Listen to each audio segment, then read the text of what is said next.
তোমরা যারা এতিম, যাদের পিতামাতা এরকম কবরে শায়িত আছেন, তাদের জন্য আমার আজকের এই ভিডিওটা। আমার এই ভিডিওটা চোখে পড়লে শত ব্যস্ততার মধ্যে, আমরা তো এখন দুনিয়ার যত সমস্ত ব্যস্ততার মধ্যে পিতামাতাকে ভুলে গিয়েছি। অথচ আমাদের পিতামাতা এই কবরে শায়িত আছেন, কোনোদিন কবরের পাশে যেয়ে দাঁড়াই না, অন্তত একটা সালাম দেই না, পিতামাতার জন্য দোয়া করি না।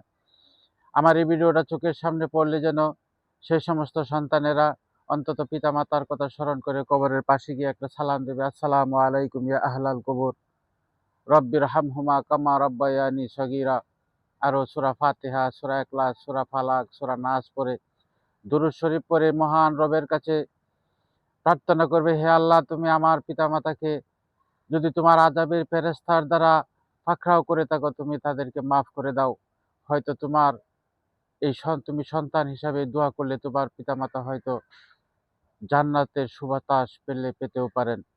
আমি ধন্য হব আমার এই ভিডিওটা দেখে যদি কোনো একটা পিতার সন্তানও তার পিতামাতার কবরের পাশে গিয়ে মোনাজাত করে।